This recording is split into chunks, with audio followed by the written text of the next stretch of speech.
Por un tiempo tuve que manejar entre semana 4 horas diarias. Vivía a 2 horas de la escuela de mi hijo y donde encontré un sustento que solo me pagaba lo necesario para la gasolina.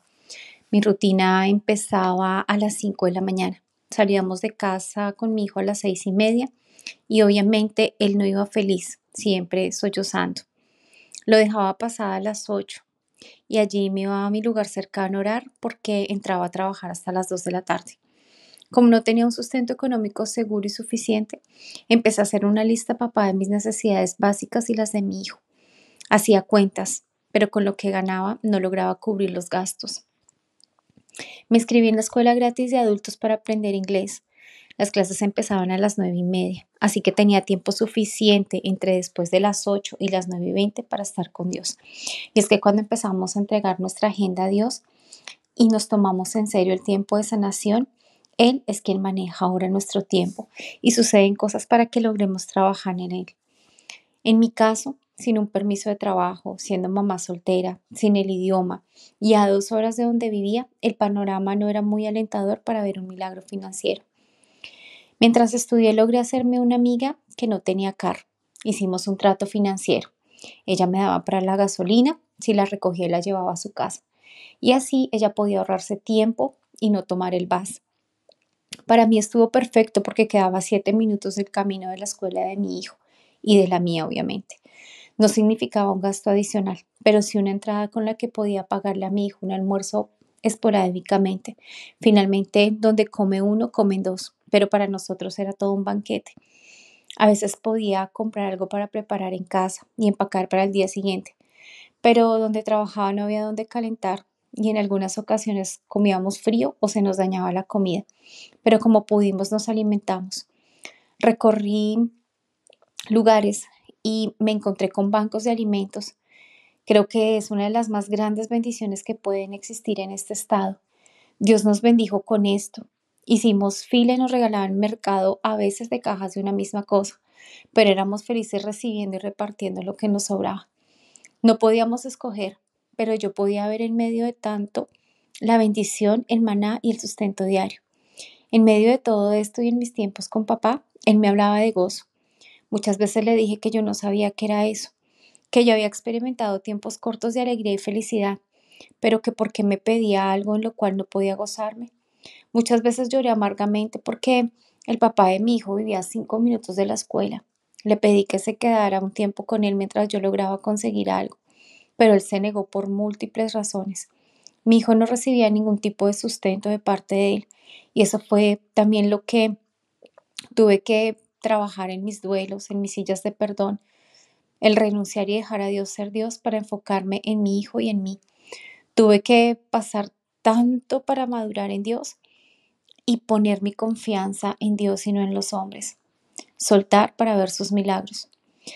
Pasados 2 meses en todo esto, me llamaron a decirme que la oficina estaba cerrada y que no podían seguir pagándome las 3 horas que trabajaba con ellos. Así que me quedé sin ningún tipo de ingreso. Entonces le preguntaba a Dios, ¿realmente quieres que me goce? Enséñame esto porque no sé cómo hacerlo en medio de la prueba. Pero me sorprendió cuando leí Hebreos 12:2 que dice, puesto los ojos en Jesús, el autor y consumador de nuestra fe, quien por el gozo puesto delante de él soportó la cruz, menospreciando la vergüenza y sentado en la diestra del trono de Dios. Mi cerebro explotó. Por el gozo puesto delante de él, soportó vivir todo un calvario. Jesús fue con gozo a la cruz. Entonces vinieron muchas preguntas a Dios. ¿Cuál fue el gozo puesto delante de él? Nehemías 8:10 dice, vayan y festejen con un banquete delicioso de alimentos y bebidas dulces, y regalen porciones de comida a los que no tienen nada preparado. Esto es un día sagrado delante de nuestro Señor. No se desalienten ni se entristezcan, porque el gozo del Señor es su fortaleza. Yo necesitaba eso mismo para soportar esta prueba. Sabía que era momentánea. Necesitaba fortaleza porque habían días en que los que manejar todo el tiempo físicamente me cansaba. Necesitaba la energía para mi hijo y aún el ánimo para orar y ver nuestros alimentos como ese gran banquete. Así que papá me dejó ver que el gozo es relacional y que viene de él. Si el gozo de Dios era mi fortaleza, eso quería decir que la fuente era él. Por tanto, debía relacionarme con él para tenerlo.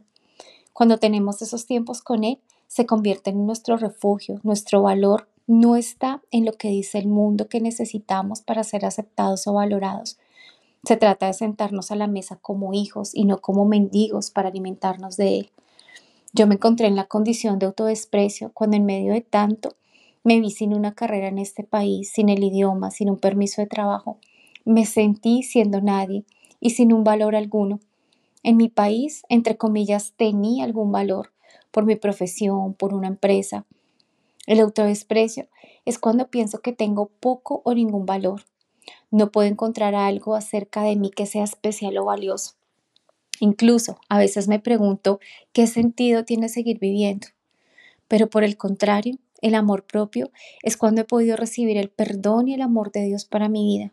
Y además es cuando tomo la decisión de perdonarme a mí mismo y creerle a Dios con respecto a quién soy y cuánto valgo.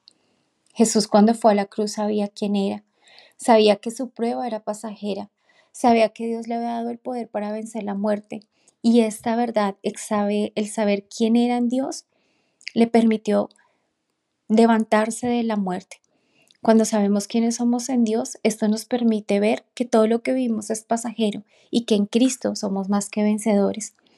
Cuando a mi mente venían pensamientos de tirar la toalla, de correr a mis refugios del pasado, que era la adicción y la ira, y la adicción al dolor, de dejarme guiar por mi desespero, paraba y me repetía en voz alta y continuamente: no te entristezcas, Ángela, el gozo de Dios es tu fortaleza. Yo sé que para este país no soy nadie, pero Dios, yo soy tu hija. Tú abrirás el camino, yo soy tu hija. Yo sé lo que es tener un hijo, Dios. Yo hago todo para que él esté bien y no le falte nada. Tú diste tu hijo por mí, soy valiosa. Sé que tú tomaste mi lugar, Señor. Sé que fuiste a la cruz y moriste por mí. Entonces yo sé quién soy en ti y esto que estoy viviendo es pasajero y sé que la provisión viene por el mismo espíritu que te revivió a ti, Jesús, de entre los muertos. Ese mismo espíritu revivirá mi área financiera y saldremos en victoria de todo esto.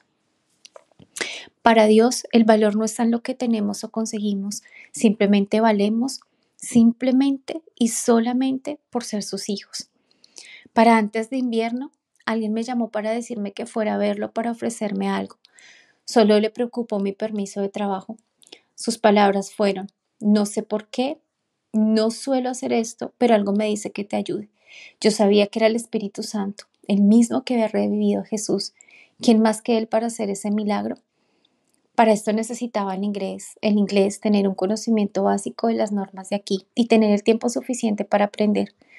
Pero pasó un mes y sin tener ese valor agregado que el mundo me decía que necesitara, esta persona se ofreció a ser el responsable de mí migratoriamente. Un sponsor es quien es ante la ley responsable de ti financieramente, mientras te pide como profesional, porque ve en ti capacidades que pueden apoyar su negocio, que no encuentra en los profesionales graduados aquí. Gracias, papá. Gracias porque tú ves en mí lo que el mundo no ve. Me dotaste con dones, talentos. Me amas por el simple hecho de existir. Gracias porque sé que lo que estoy viviendo es pasajero. Enséñame a gozarme en medio de tanta prueba, tribulación y caos. Sé que tienes un propósito con todo esto, que ese gozo que estuvo delante de tu Hijo para vencer la muerte, te pido que también esté delante de mí para avanzar, para no retroceder. No es fácil, pero ayúdame a vivir un día a la vez, esperando confiadamente en ti. Me comprometo a hacer mi parte, a refugiarme en ti, a abrir mis oídos a lo que piensas de mí, a ser tu hijo y no mendigo para recibir tus bendiciones. Amén.